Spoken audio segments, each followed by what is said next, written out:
मगरबी बंगाल में साउथ 24 परगना के सोनारपुर से जमहूरियत को शर्मसार करने वाली वीडियो क्लिप देखकर आप भी सोचने पर मजबूर हो जाएंगे कि शुभेंदु अधिकारी की सरकार मगरबी बंगाल में किस तरह की हुकूमत चला रही है।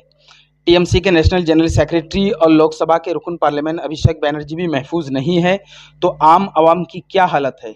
पोस्ट पोल वायलेंस के बाद सोनारपुर के एक विक्टिम फैमिली से अभिषेक बैनर्जी मिलने जाते हैं तो उसे किस तरह से हंगामी शक्ल में मारा पीटा जा रहा है, जो किसी भी हुकूमत के लिए सही नहीं है कि एक जमहूरी हुकूमत में अपोजिशन के साथ इस तरह बर्ताव करे, वो भी कोई आम शख्स नहीं बल्कि 15 साल तक हुकूमत करने वाली टीएमसी के नेशनल जनरल सेक्रेटरी और मौजूदा लोकसभा एमपी हैं।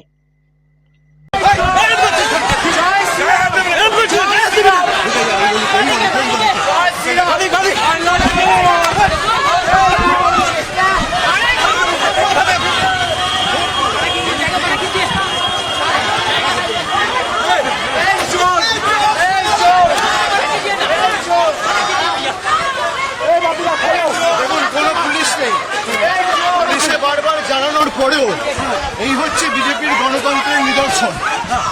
আমি হেলমেটটা খালি পরে আছি, দিলে মাথাটা ফেটে চৌচি হয়ে যেত। আপনি দেখুন, পুলিশকে বলার পরেও হোয়াটসঅ্যাপে কমিউনিকেশন করা হয়েছে, ফোন করা হয়েছে, কোনো রকম ফোর্সের ব্যবস্থা নেই, কিচ্ছু নেই।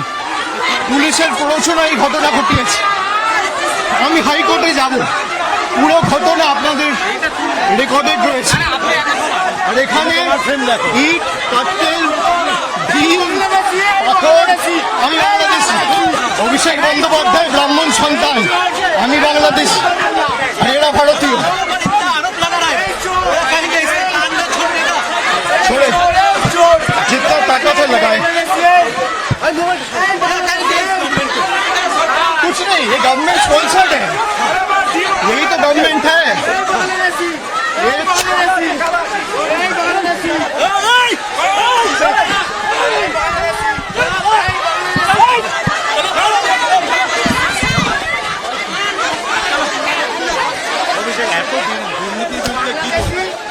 সব দুর্নীতি নয়, সব বিজেপি লড়ে,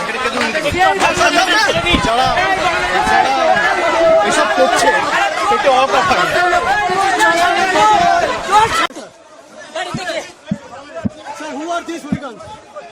ऑल बीजेपी स्पॉन्सर्ड। अब देखिए क्या हाल किया गया। यह है इनका लोकतंत्र का नमूना। एक महीना हुआ नहीं।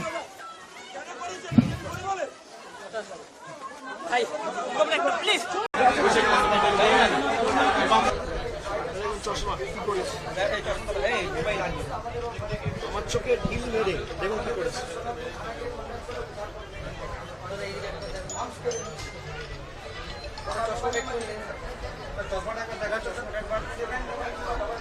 দাদা আরেকবার দেখাবেন দেখুন।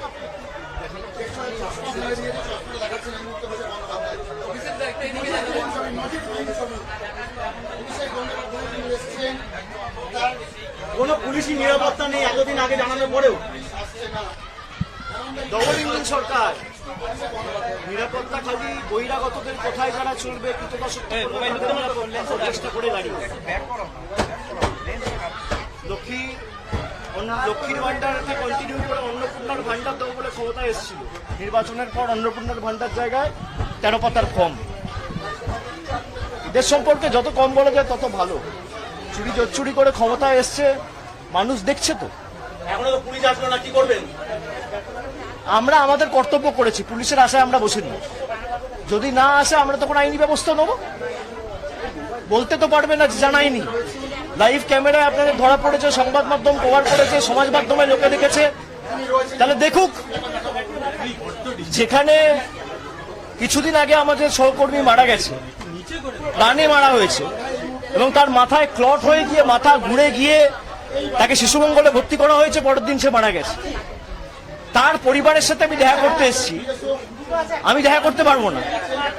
কামালগাজীর ফ্লাইওভারে 10 জনকে দাঁড় করিয়ে রেখেছে, কামালগাজীর মোড়টায় 10 জনকে দাঁড় করিয়ে রেখেছে কালো পতাকা নিয়ে। সংবাদ মাধ্যম তো আমার পিছন পিছন এসছে। ওই 10 জন 15 জন বিজেপির ছাড়া, আর এখানে খান 50-60 জন ছাড়া কজন রয়েছে এদের সাথে? এই গ্রামে ঘুরে জিজ্ঞেস করুন তো মানুষদের সমর্থন করছে।